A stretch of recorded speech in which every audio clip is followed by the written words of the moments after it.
히브리서 말씀을 읽을 때 여러분들께서 오해가 없으면 좋겠습니다. 많은 분들이 이렇게 생각하시죠. 하나님 사랑이 무한하신 분, 다 기다려주시고 참아주시고 용서해주시는 사랑의 최고이신 분.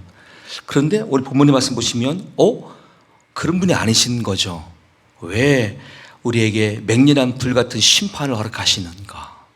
갑자기 용서하지 아니하시는, 우리를 멸망케 하신 하나님의 그 무서운 형벌의 모습이 등장하기 때문에 오해를 하세요.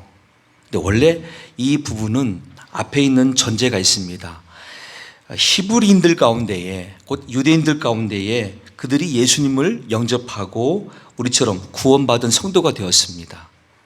그래서 이제 믿음 안에서 천국을 소망하는 거룩한 성도의 길을 걷고 있는데, 그런 그들에게 주변에 계속 유대인들이 와서 유혹을 합니다. 다시 돌아와라. 너 가보니까 어떻든 하나님 계시냐? 예수님 살아계시냐? 너한테 뭐가 있어? 여기 유대교 얼마나 좋아. 태어나면 출생신고서 붙여주지, 생활비 지원해주지, 학교 제도가 있으니까 아이들 학교 갈 수 있지, 또 직업도 보장해주고 이런저런 알선할 수 있는 방법들이 있는데 기독교는 뭐 있어? 야, 너 보이지 않는 하나님 섬긴다는 것 말보다는 우리처럼 실제 현장에서 필요한 걸 지원해주는 유대교로 다시 돌아와 하는 유혹 속에 있었어요. 많은 다수가 흔들리고 있어요. 나 다시 유대교로 돌아갈까? 이런 환경이 있을 때에 주시는 말씀이에요. 믿음의 가치가 과연 어느 정도의 큰 의미가 되는지 본문은 소개하시죠. 본문의 26절, 27절입니다. 우리가 진리를 아는 지식을 받은 후 짐짓 죄를 범한 즉 다시 속지 않은 제사가 없고 오직 무서운 마음으로 심판을 기다리는 것과 대적하는 자를 태울 맹렬한 불만 있으리라. 아멘. 자, 진리를 아는 지식이라는 것은 하나님께서 주신 은혜입니다. 누군가는 하나님 말씀을 들을 때에 바로 믿어져요. 그래서 그 들려오는 말씀 따라서 그 말씀하시는 하나님을 영접하게 되죠. 곧 구체적으로 예수님을 영접하게 되죠. 그리고 오신 그들에게 성령님께서 기름 부으사 인쳐주시고 성령님께서 주시는 지혜가 있고 말씀의 세계로 그들 인도받는데, 이런 은혜를 경험한 다음에 짐짓이란 단어는 무엇이냐면 그들이 의도적으로 자원하여 스스로 고의적인 모습으로 돌아가는 죄를 말합니다. 그럴 경우에는 속지 없는 모습으로, 다시는 용서받지 못한 모습으로 하나님의 진노가 있다는 뜻입니다. 그래서 여러분 오해는 하지 마세요. 하나님 원래 사랑이신 분이세요. 지금도 무한한 사랑으로 기다려주시고 용서하시는 분 맞습니다만, 이런 경우에요, 이미 은혜가 임했어요. 은혜를 경험했어요. 거듭났어요. 성령 안에 거하는 성도예요. 그런데도 불구하고 다시 옛날의 모습으로. 자, 여러분 가운데는 이런 분 계실 겁니다. 제주도의 문화 속에서 오랜 세월 동안 불교 문화권, 또 여러 가지 미신의 문화권, 천주교 등등이 있었겠죠. 최근 들어서는 여러 이단들 가운데 있을 겁니다. 그랬다가 하나님의 부르심 가운데에 나와서 예수님 영접하고 이렇게 나와 신앙생활하는 분도 계실 겁니다. 그런데 여전히 여러분 주변에는 그 과거의 분들이 인간관계로 뭉쳐 있어요. 다시 불교로 와라, 다시 유교 문화권으로 와라, 다시 와서 제사하자, 우리의 과거 모습으로 돌아가자, 이런 유혹들 분명히 있을 겁니다. 그래, 지금 내가 개신교로 와서 예수님 믿는다고 하는데 달라진 게 뭐 있어? 하나님 계신지 계시지 않는지 믿어지지도 않고 말씀에 확신도 없고 차라리 돌아갈까? 이런 분도 계실 거예요. 과거로 돌아갈까? 그런데 여기서 우리가 간과하는 게 있습니다. 뭐냐면 지금 세상 속에 있는 우리들이 부름받아서 여기까지 온 것이 우연일까요? 나라고 하는 존재가 저 세상 속에 살고 있다가 옆에 있는 아무개가 나를 간절히 간곡히 붙들고 한 번만 교회당 갑시다, 한 번만 예수 믿어봅시다 해서 온 우리예요? 그게 아니잖아요. 물론 처음에는 그럴 수가 있겠지만 어느 순간부터는 그게 아니잖아요. 이야, 나라고 하는 존재가 하나님 앞에서 창조된 피조물이구나. 나라고 하는 존재가 예수를 믿어서 거듭나고 구원받은 자녀가 될 수밖에 없었던 존재였구나. 이런 나는 우연의 존재가 아니라 필연적인 관계에서 하나님 앞에 거룩한 자녀, 아무개, 나로구나. 인식을 달리하죠. 그럼 이것 자체가 은혜예요. 큰 특별한 사건이라고요. 그런 우리가 다시 옛날 돌아간다고요?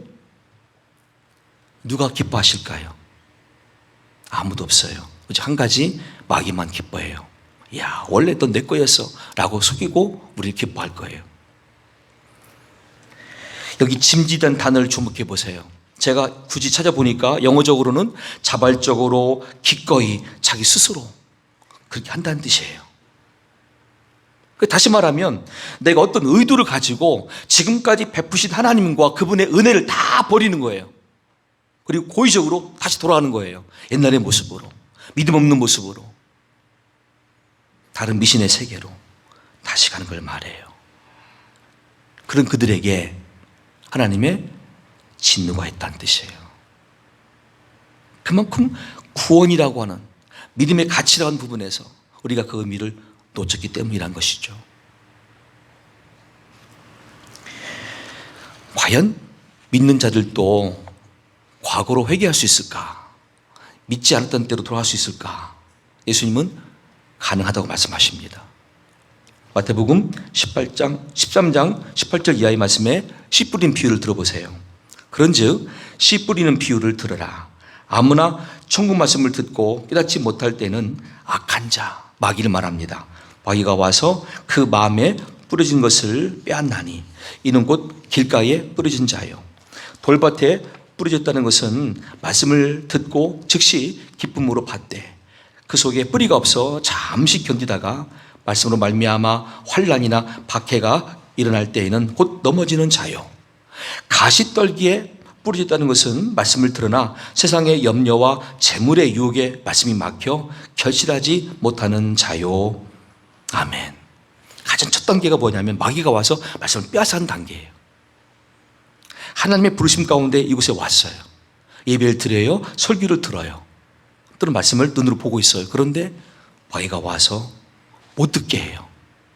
잠이 오게 한다든지 자꾸 막 마음의 집중이 딴 데 가게 한다든지 계속 이런 사람들은 길가봐 상태를 만나는 거예요. 이런 상태로 수십 년 지나보세요. 마음은 더더욱 완고해져요. 믿음은 전혀 없어요. 체험도 없어요. 불쌍한 인생이 돼요. 근데 어떤 분들은 이제 거기서 조금 한 단계 벗어났어요. 마귀를 물리치면서 말씀을 들었어요. 들었더니 믿음이 주어졌어요. 믿음 가운데서 고백하게 되었어요. 그 다음에 자녀가 되었어요. 그런데 환난이 왔어요. 포기하고 다시 돌아가요. 옛날의 모습으로. 이게 돌밭에 뿌려진 씨의 모습이에요. 가시떨기. 마귀를 물리치고 말씀을 들었어요. 자녀가 되었어요. 기도하는 가운데도 내가 응답받는 기쁨도 누리고 있어요. 그런데 더 큰 것은 세상의 염려와 재물의 유혹이에요. 그래서 다시 돌아가요. 이게 가시떨기에 떨어진 씨의 모습이에요. 가장 좋은 뭘까요? 옥토에 떨어진 씨죠. 말씀이 내 마음에 임해요. 내 마음속에 성령이 임해 와 계시기 때문에 말씀을 듣는 대로 아멘, 예 그렇습니다, 아멘, 예 제가 그렇게 하겠습니다, 아멘 하는 상태가 됐어요. 돌아가니까 말씀이 또 기억나요. 그 말씀 붙들고 또 한 주간 살아가요. 그 말씀 의지하며 또 기도하게 돼요. 그 말씀대로 이웃들에게 선행을 베풀게 돼요. 모든 면에서 성령의 주관 속에 내가 속해 있는 삶을 살게 돼요. 성령과 동행하고 연합하는 자가 되었어요. 그랬더니 믿음이 혹 100배, 60배, 30배로 계속 자라는 거예요. 그런 감격, 그런 체험이 있는 자가 있어서 이런 분들은 옥토에 떨어진 씨의 상태예요. 결국 충분히 우리가 옛날 돌아갈 수 있다는 것을 예수님 말씀해 주신 거예요. 너희들 마귀한테 환난 앞에 재물의 유혹과 염려 가운데 넘어질 수 있어를 알려주신 거예요. 그러니까 꼭 우리만이 아니라 우리 주변에 많은 분들이 신앙생활 제대로 하다가도 지금 실족하여서 보이지 않는다라고 할 때 오해하지 말고 미워하지 말고 정죄하지 마세요. 그럴 수 있어요. 다만 그것이 짐짓 짓는 죄냐 모르고 짓는 죄냐의 차이만 분별해 보세요.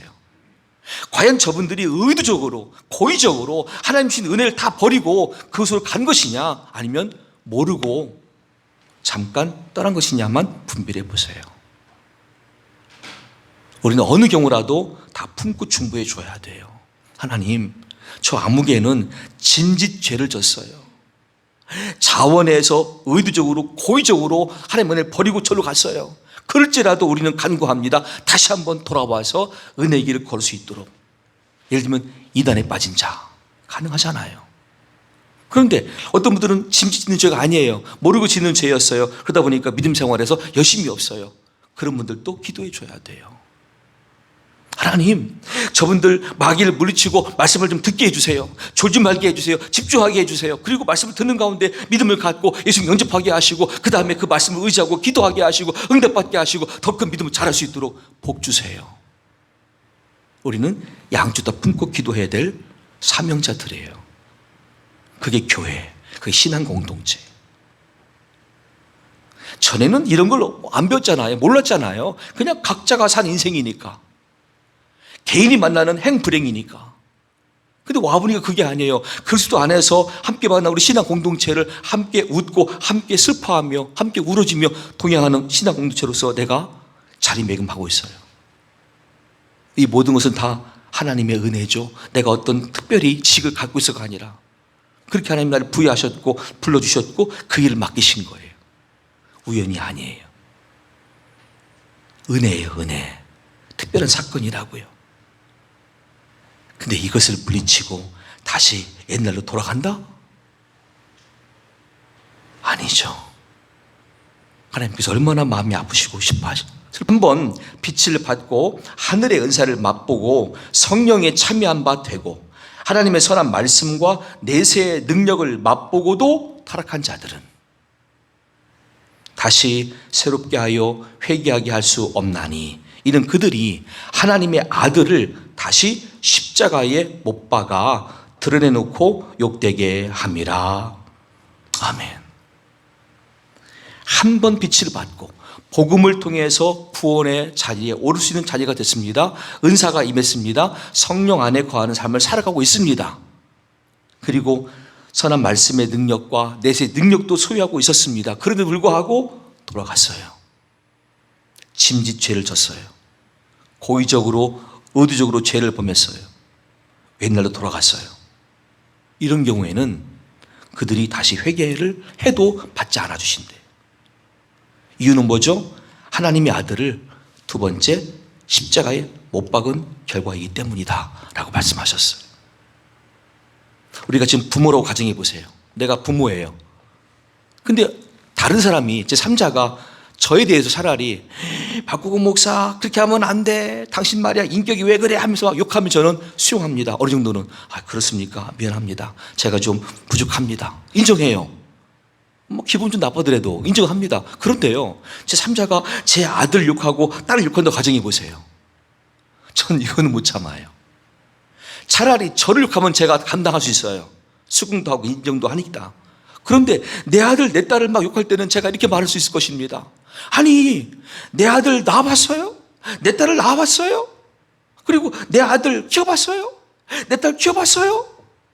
내 아들 속을 얼마나 알아요? 내 딸 속을 얼마나 안다고 그렇게 말씀하십니까?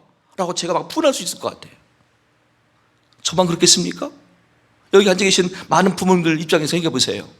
누가 날 욕하면 나는 감당할 수 있어요. 근데 내 아들, 내 딸을 욕하는 것은 내가 용납이 안 돼요. 이게 부모의 마음이라고요. 하나님 아버지가 그런 마음이세요. 어떤 아들이셨습니까? 독생자예요. 그 아들이 하늘 영광을 버리고 아버지의 말씀 때문에 아버지의 뜻을 이루기 위해서 그냥 이 땅에 사람으로 오셨어요. 고난의 길을 걸어가셨어요. 십자가에서 매달려 죽기까지 헌신하신 그 아들, 그 귀한 아들 생각만 해봐도 아버지 마음이 얼마나 아프시겠어요. 그렇게 인류의 죄사함을 허락해 주셨건만 그렇게 해서 구원받은 백성들이, 그렇게 구원받은 성도들이 나중에 또 장난도 아니고, 하나님 나 잠깐만 과거로 갔다 올게요. 나 다시 유대교 갔다 올게요. 나 다시 과거에 뭐 불교라든지 뭐 미신의 세계 갔다 좀 올게요. 괜찮죠? 이런 경우에 지금 나는 당신들 구원하기 위해서 내 아들을 죽였는데, 고작 인간의 생각은 그렇단 말이에요. 지금 장난스럽게 한번 갔다 올게요. 하나님 아시죠? 이해하시죠? 또 기다려 주실 거죠? 사랑이 많으신 하나님이시니까. 이런 경우에요. 화 안 나시겠어요, 하나님께서? 더군다나 공의 하나님이신데, 공의와 정의 하나님 입장에서는 용납이 안 되시는 거예요, 용납이. 그걸 지금 밝히시는 거예요. 사도행전 5장에서 등장하는 아나니아와 삽비라 부부도 마찬가지예요. 차라리 그들이 미리 자원하지 않았으면 죄가 아니었을 텐데, 자원했죠. 우리 밭 팔아서라도 헌금하겠습니다. 근데 속이고, 성령을 속이고 그 일부를 감추고 드렸죠. 베드로가 말합니다. 사람은 속일 수 몰라도 하나님은 속일 수가 없어. 성령을 속일 수가 없어. 즉사했어요. 남편 먼저, 그 다음 아내, 그 다음에. 그런 시대였어요. 모두가 이 사실을 보고 듣고 경험하면서 놀랐어요. 야, 하나님 앞에서 우리가 공의의 하나님이시구나. 초대교회는 같이 그것을 목도하면서 성장했어요. 근데 최근에 우리 후대인들 어떻습니까? 우리 신앙과는 굉장히 느슨해졌어요. 무조건 하나님이 용서하신 하나님이시래. 사랑이 충만하신 분이시래. 내가 다 해도 다 이해하시고 용납하신 분이시래. 아니에요. 짐짓 짓는 죄는 아닌 거예요. 용서가 안 되신 하나님이신 거예요. 이거 아셔야 돼요. 모세의 법을 폐한 자도 두세 증인으로 말미암아 불쌍히 여김을 받지 못하고 죽었거든 하물며 하나님의 아들을 짓밟고, 두 번째 자기를 거룩하게 한 언약의 피를 부정한 것으로 여기고, 세 번째 은혜의 성령을 욕되게 하는 자가 당연히 받을 형벌은 얼마나 더 무겁겠느냐 너희는 생각하라. 아버지 마음이니까 이해가 되실 겁니다. 그래, 아버지 마음이었구나. 아버지의 마음에서 아들을 짓밟는 우리들을 용서가 안 되시는구나. 아버지 마음에서 우리를 거룩하게 했던 그 예수의 피, 아들의 피를 우리가 부정한 것이기 때문에 용납이 안 되시는 분이셨구나. 아들을 믿는 자에게 허락하시는 성령, 아버지 하나님의 영이시며 예수 영이신 진리의 영 성령을 거부할 때, 성령을 모독할 때 용납이 안 되시는 분이셨구나. 그래서 형벌하시겠다 말씀하시는구나. 이제 이해가 되실 거예요. 아버지의 마음이라면. 예수님도 성령 모독죄만큼은 별도로 말씀하셨죠. 마태복음 12장 31절 이하의 말씀에서 그러므로 내가 너희에게 이르노니 사람에 대한 모든 죄와 모독은 사하심을 얻되 성령을 모독하는 것은 사하심을 얻지 못하겠고, 또 누구든지 말로 인자이신 예수님을 거역하면 사하심을 얻대. 왜? 회개하면 되니까. 그러나 누구든지 말로 성령을 거역하면 이 세상과 오는 세상에서도 사하심을 얻지 못하리라. 아멘. 이 말씀을 칼빈 목사는 이렇게 해석했습니다.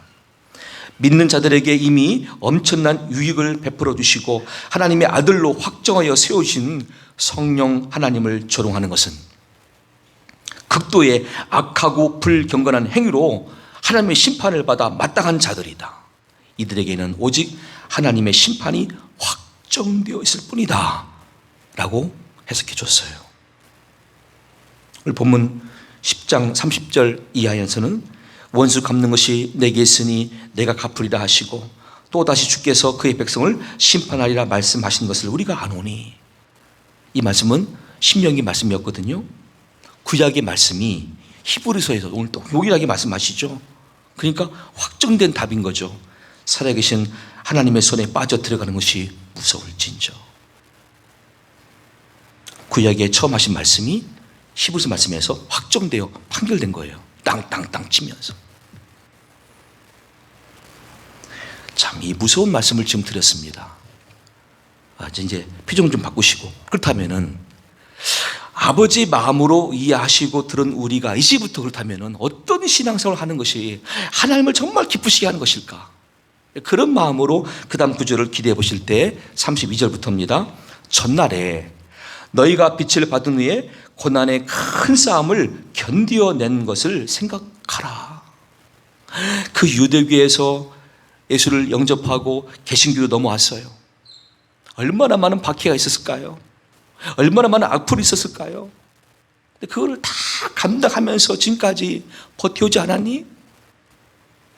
혹은 비방과 환난으로서 사람에게 구경거리가 되고, 혹은 이런 형편에 있는 자들과 사귀는 자가 되었으니 너희가 갇힌 자를 동정하고 너희 소유를 빼앗기는 것도 기쁘게 당한 것은 더 낫고 영원한 소유 곧 천국이 있는 줄 압니다. 그러므로 너희 담대함을 버리지 말라. 이것이 큰 상을 얻게 하느니라. 아멘. 자, 여기서 우리가 이제 유대교와 우리 개신교, 기독교의 차이를 좀 설명드려 보겠습니다. 유대교는 지금 표에 보이는 대로 구약 성경만 인정하죠, 경전으로. 우리는 구약은 메시아를 예언한 말씀이고, 신약은 오신 메시아, 예수님을 그리스도로 소개한 말씀이고, 우리는 신구약 다 믿어요. 두 번째, 예수님에 대한 관점입니다. 유대교는 예수님이 그냥 선지자일 뿐이에요. 우리한테는 예수님은 절대자예요. 왜? 그 예수님을 영접하고 믿어야만 구원 얻어요. 하나님의 아들이시죠? 진리 자체이시죠? 큰 차이가 있죠. 또 구원을, 유대교는 구약 성경 말씀을 행해서 얻는 구원이다. 율법을 지켜야만 된다. 정작 자기들은 지키지 못하고 있는데, 그런 불완전한 우리를 아시고 하나님 어떻게 말씀하셨습니까? 그러므로 예수를 믿어. 너희 불완전하잖아. 마음으로도 죄를 짓고 입술로도 행동 가운데 나타나는 허물과 죄가 있는데 너희들 완전할 수가 없어. 그 율법을 완전케 하기 위해서 오신 예수님을 영접해. 그러면 그것을 믿음으로 보고 구원으로 인도할게. 하나님의 자녀로 인정할게. 이게 우리가 믿는 성경 말씀, 곧 신약의 교리예요. 뭐가 더 큰 은혜가 되겠어요? 여전히 구약의 관점에서 율법을 지켜야 된다. 곧 유월절을 따라야 되고 구약의 여러 제사를 해야 되고, 지금 그 시대가 아니라는 거예요. 이미 그것은 옛날로 구약의 율법으로 다 끝난 것이고, 이제 예수님께서 새 언약으로 오셨기 때문에 그 예수님을 영접하고 믿기만 하면 얻는 구원으로 우리를 인도하시는 것이 하나님의 큰 사랑이고 은혜인데, 내가 이제 마지막 신앙의 관점을 오직 하나님께 두고 살아가야 할 텐데 구체적으로 어떤 마음의 자세가 필요한가? 부모님 말씀은 35절부터 39절까지 세 가지를 강조합니다. 첫째는 현재 주신 믿음을 담대함으로 간직하라는 거예요. 따라합시다. 담대합시다. 담대합시다. 내 마음에 담대함이 어떻게 주어져요? 내가 외친다고? 아니죠. 하나님이 담대함을 주셔야 돼요. 기도 제목이에요. 내 마음에 담대함을 주시옵소서. 내 믿음이 담대함을 경험하게 하옵소서. 기도해야 돼요. 35절 말씀 들어보십시오. 그러므로 너희 담대함을 버리지 말라. 이것이 큰 상을 얻게 하느니라. 두 번째는 인내입니다. 따라합시다. 인내합시다. 너희에게 인내가 필요하면 너희가 하나님의 뜻을 행한 후에 약속하신 것을 받기 위함이라. 잠깐 후면 오실 이가 오시리니 지체하지 아니하시리라. 세 번째는 믿음입니다. 따라합시다. 오직 예수를 믿음으로 구원받습니다. 나의 의인은 믿음으로 말미암아 살리라. 또한 뒤로 물러가면 내 마음이 그를 기뻐하지 아니하리라 하셨느니라. 우리는 뒤로 물러가 멸망하는 자가 아니요 오직 영혼을 구원함에 이르는 믿음을 가진 자니라. 아멘. 세 가지가 필요하죠. 현재 내 마음에 하나님 담대함을 주시옵소서. 영적인 자존감이죠. 두 번째, 인내하게 하옵소서. 주여 오실 때 그때까지 내가 믿음을 가지고 그 안에서 내가 기도하면서 내 신앙생활에서 주님의 자녀의 삶을 살 수 있도록 나에게 인내를 허락해 달라고 하는 기도. 세 번째, 오직 예수. 그 믿음만 간직하기 원합니다. 그런 가운데에 저와 여러분의 언젠가 마지막이 올 겁니다. 인생의 마지막이 올 겁니다. 그때 우리 모두는 바울처럼 말할 수 있을 겁니다. 나는 선한 싸움을 싸우고 나의 달려갈 길을 마치고 믿음을 지켰으니 이제 후로는 나를 위하여 의의 면류관이 예비되었으므로 주 곧 의로우신 재판장이 그날에 내게 주실 것이며 내게만 아니라 주의 나타나심을 사모하는 모든 자에게 도니라. 아멘. 초 고백을 하면서 주님께 안길 수 있는 우리가 될 수 있을 겁니다. 주께서 우리 모두에게 의의 면류관 주시겠다는 거죠. 너 잘했다. 칭찬하시면서. 그때까지는 신앙생활은 다른 박질이에요. 결코 뒤를 돌아보거나 좌우편에서 시선을 뺏길 수가 없어요.